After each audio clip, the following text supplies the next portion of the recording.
ஹராமான பார்வையை இஸ்லாம் தடுக்க சொல்லுது.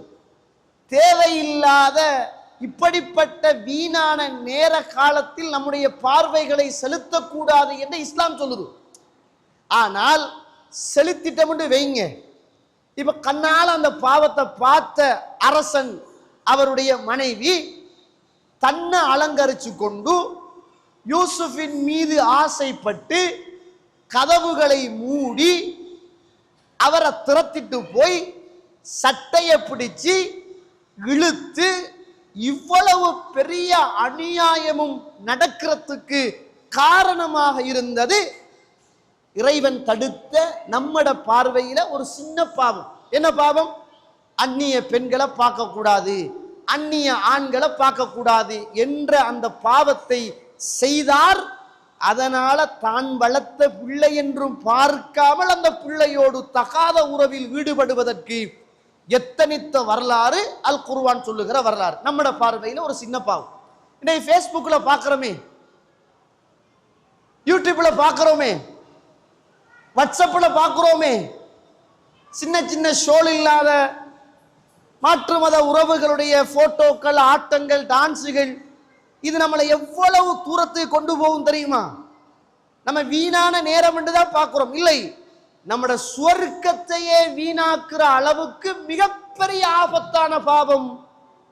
இன்றைக்கு நம்ம ஹலாலாக கட்டி நல்ல குளிரூட்டப்பட்ட ஏசி ரூமுக்குள்ள ஹலாலான மனைவி பக்கத்தில் இருக்கக்குள்ள ஹலாலான பொருளாதாரத்தில் வாங்கிய போனில் நம்மளை தெரியாம பார்வை ஹராமாகுது. பொருளாதாரம் ஹலாலாக வாங்கிய பொருளாதாரம் ஹராமாக மாறுது. நமக்கு இறைவன் திக்ர் செய்யவும் தூங்கவும் தந்த நேரம் வீணாகுது, மறுமையும் கேள்விக்குறியாகுது. அதோட மௌத்தாகிட்டம் என்றால் மரணமும் அதே கதிதான் என்று சொல்லுகிற அளவுக்கு ஒரு சிறிய இந்த நேரம் வீணடித்தல் என்பது நம்மட மௌத்துக்கு பின்னால் உள்ள அவ்வளவு பெரிய வாழ்வையும் சீரழிக்குகிற மிகப்பெரிய ஆபத்தான பாவம் சர்வ சாதாரணமாக நடக்குது. இது நமக்கு கவலையும் இல்லை.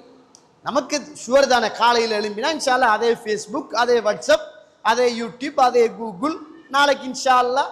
ஆனா பிஸ்னஸ் நடக்கிற நேரம் பார்க்குறீங்களா? பிஸ்னஸ் நடக்கக்குள்ள கெஷியர்ல இருக்கக்குள்ள போன் எடுத்து வாட்ஸ்அப்பை பார்த்துக்கிட்டு, யூடியூப்பை பார்த்துக்கிட்டு, ஃபேஸ்புக்கை பார்த்துக்கிட்டா இருக்கிறீங்க இல்லையே?